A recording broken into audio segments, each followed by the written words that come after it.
इंसान किस तरह खुश रह सकता है।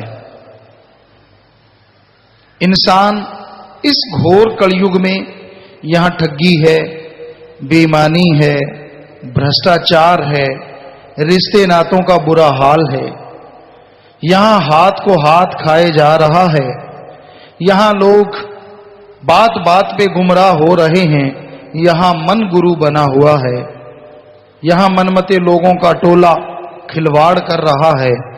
ऐसे घोर कलयुग में कौन से वो साधन हैं, कौन से वो नियम हैं जिनसे आदमी खुश रह सके, तंदुरुस्त रह सके और उस सुप्रीम पावर को भी देख सके।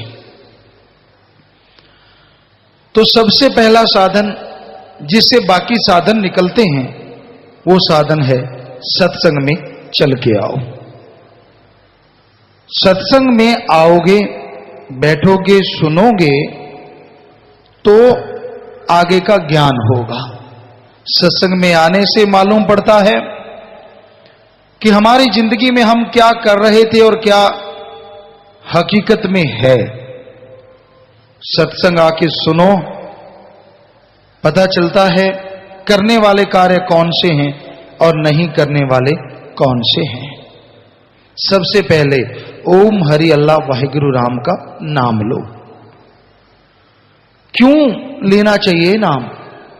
आत्म विश्वास, आत्म बल के लिए गुरु मंत्र अल्लाह वाहिगुरु का नाम लेना जरूरी है।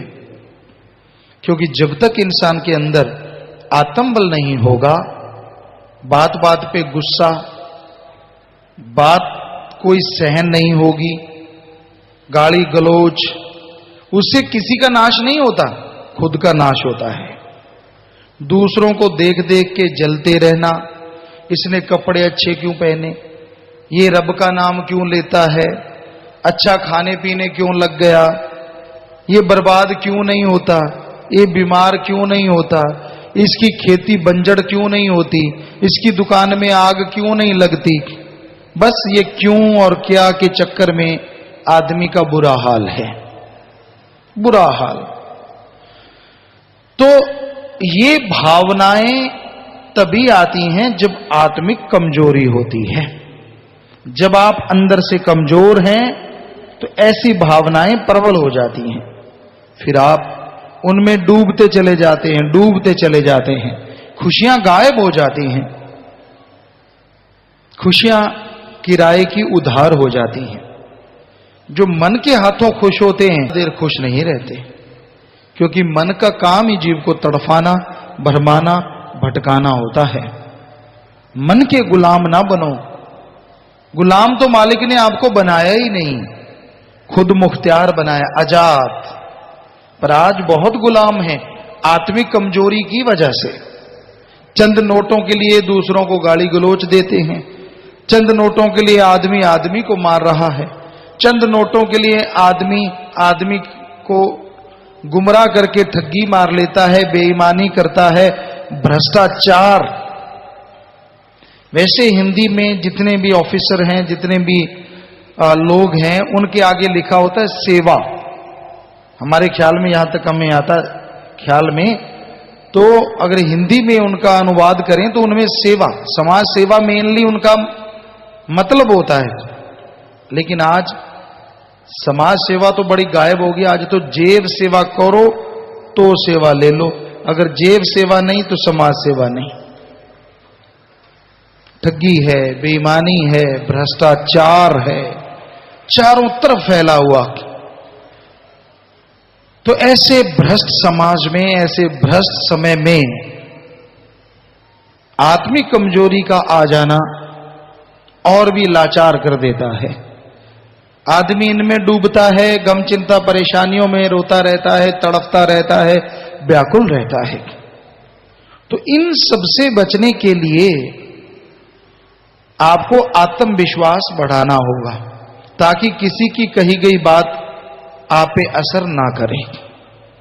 क्योंकि ज्यादातर लोगों पे जरा सी कोई बात कह दो तो लगती रहती है, वो तड़पते रहते हैं, व्याकुल रहते हैं, बेचैन रहते हैं। ये तभी संभव है जब आत्मा की खुराक खाओगे। शरीर के लिए खुराक है, विटामिन हैं अलग अलग, आंखों के लिए अलग है, शरीर के लिए अलग। बैलेंस डाइट जो खाते हैं वो तंदुरुस्त रहते हैं, जो सही तरीके से खाना खाते हैं उनको कमजोरी नहीं आती। खाने के भी प्रकार होते हैं, एक ही तरह का खाते रहना वो तो ऊंट पशुओं वाली बात होगी, चने रख दिए तो चने ही चरते रहे। बैलेंस्ड खाना जरूरी है। पहले लोग खाते घी दूध, ये आम सादी रोटी, उसमें गुड़ आ गया, शक्कर आ गई, हरी सलाद खा जाते, हरी सब्जियां खा जाते। तो आज किसी भी डॉक्टर से पूछ लो, वो खाना ही परफेक्ट है जो हमारे बुजुर्ग खाया करते थे, तभी वो तंदुरुस्त रहते थे। डॉक्टर तो गांव में राजस्थान में होते ही नहीं थे। हमारे नजरिए में, हमारे टाइम में भी बाद में डॉक्टर आए थे, पहले डॉक्टर ही नहीं थे, उस गांव में नहीं था। और गांव जो, ये तो पंजाब हरियाणा के नजदीक पड़ता है, जो दूर दराज राजस्थान के गांव है वहां तो मतलब ही नहीं, डॉक्टर होते ही नहीं थे, क्योंकि कोई बीमारी नहीं होता था। और आज देख लो, आज डॉक्टर के बिना आदमी सोच भी नहीं सकता। कॉलोनी बनती है, डॉक्टर पास है कि नहीं पहले सोचा जाता है। तो इसका कारण है कि आदमी खुराक तो ले रहा है लेकिन बैलेंस्ड नहीं है, अनबैलेंस्ड खुराक खाता है, सही खुराक नहीं खाता, गलत खाता रहता है। तली चीजें खा ली, ये वो, उनमें ना ताकत है, शरीर को खराब करने का सारा सामान है, तो उनमें लगा रहता है दिन रात। चलो शरीर के लिए खाता तो है, और आत्मा के लिए तो कुछ भी नहीं खाता। आत्मा बलवान कहां से हो? आत्मा की खुराक अल्लाह वाहिगुरु राम का नाम है, उसका सुमरन करे तो आत्म बल बढ़ता है, विल पावर, आत्म विश्वास बढ़ता है, और उसी से ही आदमी को चैन आनंद आता है। उसी से आदमी सहना सीखता है, मन से लड़ना सीखता है, गम चिंता टेंशन परेशानियां उड़ जाती हैं, और ठगी बेईमानी भ्रष्टाचार में दिल नहीं लगता। उसको ही संतों के वचनों पे विश्वास आता है। हमने देखा है, लोगों के पास जाते हैं, वाह जी वाह, क्या मजे हुए कलाकार होते हैं, क्या नाटक करते हैं। सतगुरु के प्यार में आदमी तड़फता है, व्याकुल होता है, बात ही कुछ और होती है, चेहरा कुछ और कहता है। जुबान से कहने की जरूरत नहीं पड़ती कि मैं तुझे प्यार करता हूं, पता चल जाता है कि इस मुरीद को कितना अपने सतगुरु मौला पे प्यार है, कितनी मोहब्बत है। क्योंकि आंखें एक जरिया है, फोरहेड, ये माथा एक जरिया है। जितना मर्जी छुपा लो छात्राने चाले चलते चलते, शातिर है मन, शातिराना चालें चलता है आदमी। और अब तो गुरु पीर फकीर को भी कुछ नहीं समझता, क्या है, कुछ भी नहीं है। सामने बैठ के झूठ बोलना, सामने बैठ के अपनी की गई प्लानिंग को सामने जाहिर करना कि आप ऐसे करना है, ऐसे करना है, ऐसे बोलना, ये करना, वो करना। पता चल जाता है कि कितनी मोहब्बत है। क्योंकि आज का दौर बड़ा भयानक दौर है, घोर कलयुग का दौर है, घोर कलयुग है। यहां दिखावा बढ़ गया है, असलियत कम होती जा रही है। आपसी प्यार देख लो, मां बाप, बहन भाई, पति पत्नी, बेटा बेटी, जिनका आपस में सच्चा प्यार है उनके ऊपर मालिक की कृपा है, अच्छे संस्कार है, बुजुर्गों के मालिक की रहमत है, तभी परिवारों में अच्छे गुण हैं। वरना तो नाटकबाजी करते लोग नजर आते हैं। पहले बीमार होते थे तो ये होता था, मंदिर मस्जिद गिरजाघर गुरुद्वारा में जाके लोग दुआ करते थे कि मेरा भाई ठीक हो जाए, मेरी आधी उम्र उसको लग जाए। आज भी दुआ करते हैं, अगर किसी का भाई बीमार हो जाए आज भी दुआ करते हैं, अरदास करते हैं।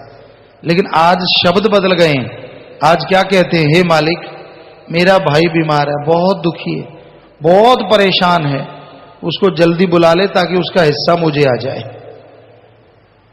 बस मायने बदल गए हैं, प्रार्थना चल रही है लेकिन शब्द बदल गए हैं। आज तो कोई आदमी किसी को खुश देख के राजी है ही नहीं। तो ये अजीबोगरीब बातें आज हो रही हैं, इसका कारण है आत्मिक कमजोरी। इसको आपने सुमरन के द्वारा आत्मबल बढ़ाना है। और जब आत्मबल आ जाता है ना, उसको कोई गाली गलोच देता रहे, कोई कुछ भी कहता रहे, कोई असर नहीं होता। आपको कोई गाली गलोच दे, बुरा बोले, असर करना बंद कर दोगे, वो सारी गाली गलोच उसी को जाके लग जाएंगे जो बोल रहा है, उसी को टेंशन होगी, यार मैं इतना पुट्ठा उल्टा बोला, इसके कोई असर ही नहीं हुआ, और उसका ही अकाज होगा, कोई बीमारी कोई परेशानी फ्यूचर में आने वाले टाइम में 100% उस आदमी का बुरा होना ही होना होता है, अगर आप आगे से चुप रहो। पर आप तो कहते हैं तू थप्पड़ मार रहा है तो मैं पत्थर मारूंगा। एक गाली दी, आगे से 10 सुनाता, कहता मेरे क्या जुबान नहीं लगी? लगी है, बहुत बड़ी है, लेकिन सुमरन करने लग जाओ, मालिक से दुआ करने लग जाओ, यकीनन आपके ऊपर कोई असर नहीं होगा, और बोलने वाला अपनी ताकत का भी नाश करेगा और उसके ऊपर सारी गालियां जाके लगती जाएंगी। पर हमारे कहने से अगर आप मान लो तो कहना ही क्या है, पर सुमरण से ही माना जाता है। सुमरण करोगे, अंदर शांति आएगी, भड़कन खत्म होगी, तभी आप ठीक होगे। वरना आज हम काफी लेट हुए, कई तो उछल रहे होंगे अंदर ही अंदर, यार ये गुरुजी ने अच्छा चाला पकड़ रखा, गर्मी मर गए, हो, कईयों को तो बुरा टमाटर जैसे मुंह हुए पड़े। क्या पता इसमें भी कोई राज हो, मालिक ने आपके कर्म काटने, और राम जाने यहां बिना राज के तो कोई चीज होती नहीं। पर कईयों का बुरा हाल है, मालिक से दुआ करेंगे अच्छा हाल हो जाए, बाकी फिर उसकी मर्जी, और उसकी मर्जी वो जाने, उसका काम जाने। सो ये सोच तो आती रहती है ना, कब का बिठा रखा है जी, इतनी देर हो गई, ये वो फलां दिन कर, पता नहीं क्या क्या। सिर मत्थे भाई, जो मर्जी बोलो, हम फकीरों ने क्या कहना है, चाहे खड़े होके कहते रहो, हमें कुछ फर्क नहीं पड़ता, क्योंकि हमने तो वही करना है जो हमारा सतगुरु मौला कहता है। ना कभी किसी के कहने से कुछ कहा, ना कभी कहेंगे, हमने तो जो सतगुरु चलाएगा वैसे चलेंगे, चल रहे थे और चलते रहेंगे, ये उसकी रजा है, उसकी मर्जी है। तो भाई अब बात यही है कि ऐसे युग में पहले तो आत्म बल को इकट्ठा किया जाए। आत्म बल आपके अंदर बढ़ गया, अब आत्म बल अंदर आता है तो आदमी अच्छे नेक कर्म अपने आप करने लग जाता है, भले भले काम करेगा, सबका भला सोचेगा, ठगी बेईमानी भ्रष्टाचार से नफरत सी हो जाती है। और आदमी को मजबूरी बश कभी ऐसा अनजाने में जाने में हो जाता है तो वो दीन दुखियों की उसकी मदद कर दे, तो भी उस पाप से छुटकारा तुरंत हो जाता है। क्योंकि आदमी पूछता है सॉल्यूशन क्या है, कि मेरे से ये चीज हो चुकी, इसका हल क्या है? बस एकमात्र हल है, परमार्थ करो, दीन दुखियों की मदद कर दो, तो मालिक जरूर दया में रहमत से आपको नवाजेंगे और उन बद्दुओं से बचा लेंगे। इस युग में खुश रहने का ये सबसे बड़ा तरीका है कि सुमरन किया जाए। शांत चित्त, शांत मन जब आप हो जाएंगे, बेहद खुशियां आपको मिलेंगी, बेहद खुशियों से आप माला माल हो जाएंगे, आपको गम चिंता टेंशन नहीं रहेगी, बीमारियां भी खत्म हो जाएंगी। सबकी समस्याएं अलग अलग हैं। बड़े लोग होते हैं, बड़े बिजनेस की समस्या होती है, यार मेरे कंपटीटर कौन है, ये नहीं कहता मैं कंपटीशन करके आगे बढ़ूं, ये सोचता है जो मेरे बराबर का उसको नीचे गिरा के आगे बढ़ूं। तो इसी जोड़ तोड़ में लगे रहते हैं, उनका बढ़िया नौकर पटा लूं, 2-4 लाख ज्यादा दे दूं, उनके ऐसे कर दूं, उनकी कंपनी में बुरा सामान भेज दूं, उसको फेल कर दूं। अपने वाली को अच्छी बनाता है लेकिन दूसरों को फेल करके अपने वाली चलाना चाहता है।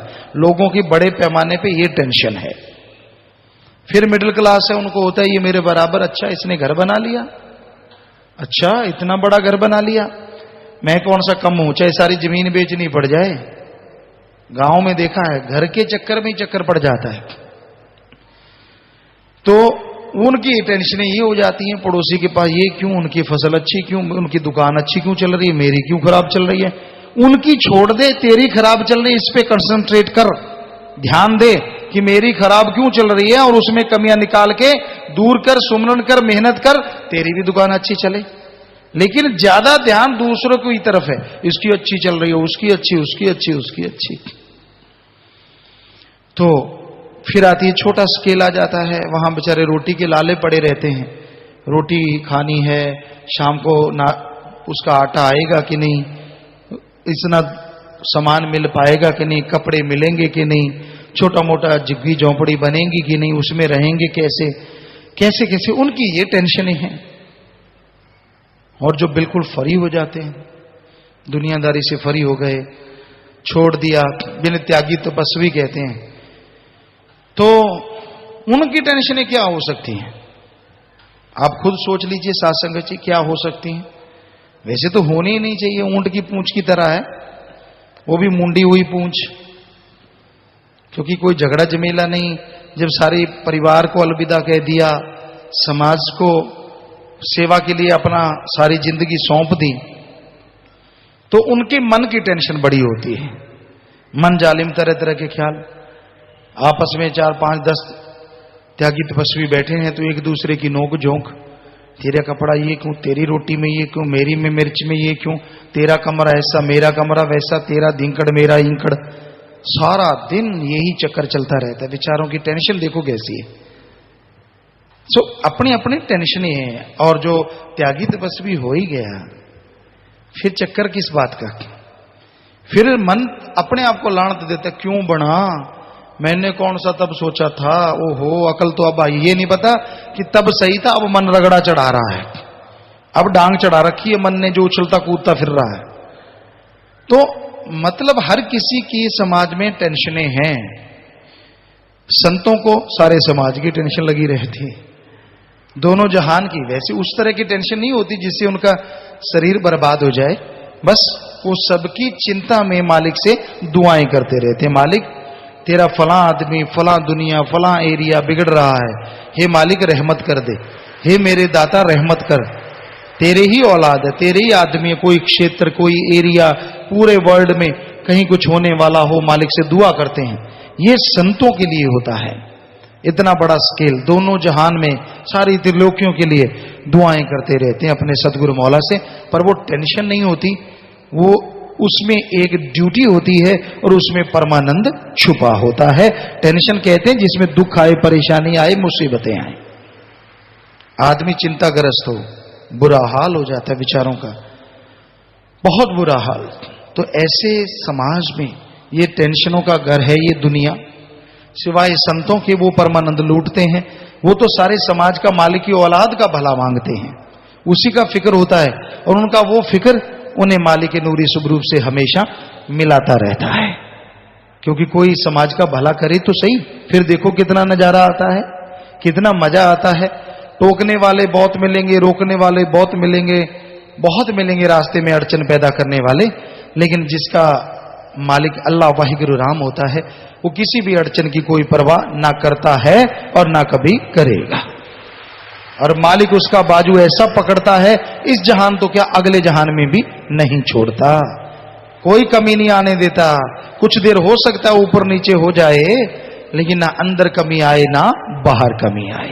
सवाल पैदा नहीं होता कोई कमी आ जाए, पर बचनों पे पक्का हो, दृढ़ विश्वासी हो, मन से लड़े। ये सब सुमरण के द्वारा संभव है, नाम के जाप के द्वारा, नाम के बिना संभव नहीं है। ये चिंताओं से मुक्त होना, गम टेंशन परेशानियों से आजाद होना, इसमें मतलब नहीं होता।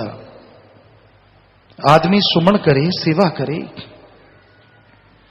हम सतगुरु मालिक रहमो करम करने वाला है, सेवा पे आया करते थे, सेवा करते थे, क्विंटल क्विंटल की बोरियां उठा लेते। यहां सेवा चल रही होती सतगुरु जानता है। हालांकि हमारे साथी कहते आप तो बहुत बड़े घर से हो, आप मत करो काम। हमने कहा हमने बचपन से काम किया है, तो हम करते रहते अपनी सेवा। सेवा तो करनी है, और यहां जगह मिलती लेट जाते, लंगर के बिना कोई दूसरी चीज नहीं खाते। और आजकल बताया है समितियां वाले तड़के लगा लगा के खाते हैं, अलग अलग जगहों पे चूल्हे चौके बना रखे हैं, जबकि लंगर मस्ताना जी महाराज के वचन हैं, परमपिता शास्त्रनाम जी दाता के वचन हैं। अब भी वो हमसे वचन करवा रहे हैं कि लंगर में ऐसी नियामत है, आपके शरीर के तो क्या, आपके कुलों के भी उद्धार करने की ये शक्ति रखता है, इतनी ताकत। पर नाक मुंह सिकोड़ के अगर लंगर खाया तो क्या खाया, कच्चा है, सब्जी ऐसी है, पानी टपक रहा है, तेरे तो 36 प्रकार का बनता होगा रोज, बनता होगा भाई, अमीर है, यहां तो सतगुरु पीर फकीरों का जैसा बनता है। कोई श्रद्धा भावना से शक गया, हो सकता है कैंसर भी उड़ जाए, और ना शका तो भाई अपनी मर्जी है। श्रद्धा तो अपनी अपनी है ना, दिमाग को समझाया थोड़ा ही जा सकता है। लोग दूर दराज से सत्संग सुनते हैं, दूर दराज से रात को प्रोग्राम हुआ, वहां लोग कितने आए, और पिन ड्रॉप साइलेंट कहते हैं कि अगर सुई भी गिरे तो आवाज नहीं आती, इतनी संगत, इतना भरा हुआ पंडाल। और कुछ निर्भाग्य ऐसे भी होते हैं जो पास से भी नहीं आ पाते। अब भाग्य बनाया तो नहीं ना जा सकता, क्या पता कोई आगे चल के बैठ जाए, कौन सा खुशी ले जाए। मैं बीमार हूं, मेरा ये है, मेरा टायर पंक्चर है, मेरा हाथ पंक्चर है। लोग तो यहां आके पंक्चर हुए वे ठीक होते हैं, और तू कमरे में रह के ज्यादा पंक्चर से ठीक हो जाएगा। राम जाने, हम कोई बद्दुआ नहीं देते, हम तो ऐसे लोगों को जगाते हैं कि ये ढीठो, ये बेशर्मो, राम नाम जब भी मिले एक पल भी ना जाने दो। आप जब से सुबह से बैठे, जो बैठे थे, नजारा देखना सत्संगों का फल कैसे मिलेगा। जो भावना से, श्रद्धा से बैठे हैं। कई होते आया राम गया राम, आया राम गया राम। पिताजी कौन सा आए हैं, क्योंकि वो पढ़ के कड़ गए होते हैं। आपने देखा होगा सभी ने, आते जाते आप आगे से निगाह रख लेना। अब उनको होगा ले हमें और कह दिया, अब हिल भी नहीं पाएंगे, सारे निगाह रखेंगे। उनके मसाला उसी टाइम ही लग जाती है, मिर्च कहने लग गया पूछ वाले पासों, उसी टाइम लग जाता है। हम कहने की देर है, उसी टाइम उनके बुरा हाल हो जाता है विचारों का, क्योंकि उनको सतगुरु की तरह तो वचन मानने नहीं। तो हकीकत हम तो सच कह रहे हैं, इसमें झूठ क्या है। मत हिलो अगर आपको लगता है कि मुझे कह रहे हैं। तो ऐसा बुरा हाल होता है। लोग यहां चारपाई पे डाल डाल के बीमारों को लाते हैं दृढ़ विश्वास के साथ, और वो सतगुरु मौला को कोटन कोट नमस्कार लोग चारपाई पे लेके आते हैं, जो कई महीनों से जुड़े होते हैं, और यहां का लंगर खा के एक दिन में भागे चले जाते हैं। और जो पढ़ के कड़ जाते हैं उनको तो ना, मैं सत्संग में नहीं, मैं तो ढीला हूं। ढीला है तू, तेरा मन जालिम तेरे पे छाया हुआ है, और कोई ढीला डूला नहीं है। तो ऐसा घोर कलयुग आ गया ऐसा संगत जी। लोगों की जिनके नसीब में मालिक ने सत्संग सेवा रखा है, वो करना नहीं चाहते, और जो करना चाहते हैं उनको दुनियादारी ने इतना उलझा रखा है, बेचारों को फुर्सत नहीं मिलती। ये कलयुग है, कलयुग के रंग हैं। तो आप इस कलयुग में अगर खुश रहना चाहते हैं, खुशी खुशी मालिक की दया में रहमत को पाना चाहते हैं, तंदुरुस्ती चाहते हैं, तो वचन मान के सुमन कर लो, वचनों पे पक्के रहो। थोड़ा थोड़ा सुमन कर लो, चलते बैठ के काम धंधा करते हुए। अरे चाहे आपका ध्यान जमे ना जमे, उस सुमन का फल भी मिलेगा, और की गई सेवा सिमन परमार्थ आपको इतना फल देगा कि कभी आप कल्पना भी नहीं कर सकते। सो प्यारी सत्संगत जी, और संत पीर फकीर की हर बात में रमज होती है। बिना रमज के वो कभी कोई कार्य नहीं करते। मन का मुरोड़ा तो चढ़ता है।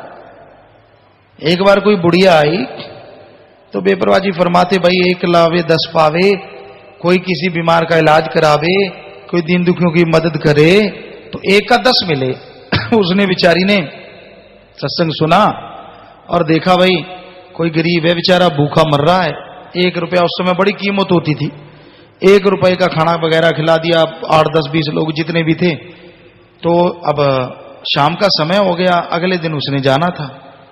अब सोचा किराया ही नहीं है, क्या होगा। बेचारी सीधी सादी भोली भाली सत्संग सुना, कहती बाबा वो तो ठीक है, अब किराया तो है नहीं। तो रात को टट्टियां लग गई, लूज मोशन। क्यों, रुपया है ना, कैसे जाऊंगी कैसे जाऊंगी, रील चढ़ गई। अब सीधे साधों के लिए तो इतनी सी टेंशन भी बहुत पहाड़ होता है, जिसने कभी ली ना हो।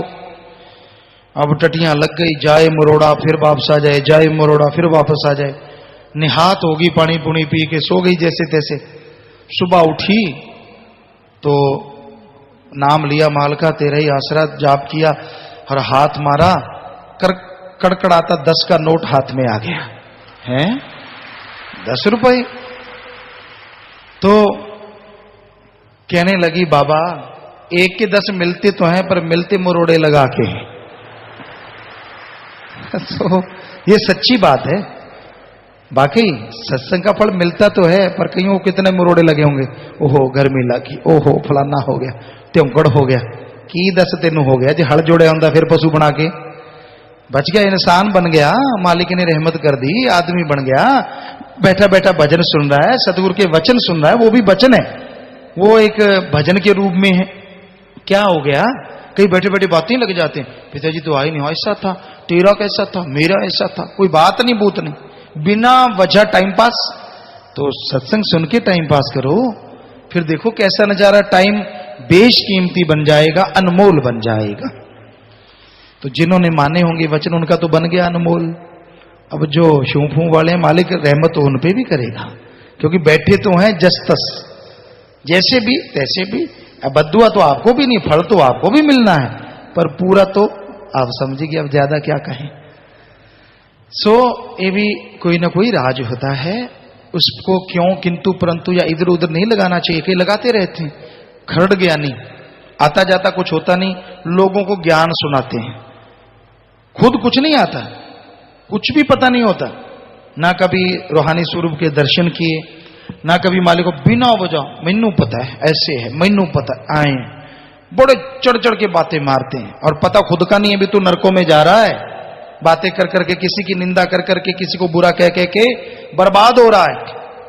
तो इन सब बुराइयों से निजात पाना चाहते हो, सत्संग करो, नाम का सुमरण करो, मालिक की बनाई सृष्टि की सेवा करो, जब भी टाइम मिले बाल बच्चों परिवार की संभाल करो, पर हक हलाल दसानुआदि किर्त करके करो, उनके मुंह में किसी का खून चूस के जहर मत डालो। ये है जिंदगी में खुशियों लेने का तरीका, और सुमन के द्वारा ही ये तमाम खुशियां आपको मिलेंगी। सुमन करोगे, भक्ति इबादत करोगे, तभी मन कंट्रोल में आएगा, तभी विचारों पे लगाम लगेगा, और तभी मालिक की दया में रहमत से अंदर बाहर से माला माल हो जाओगे।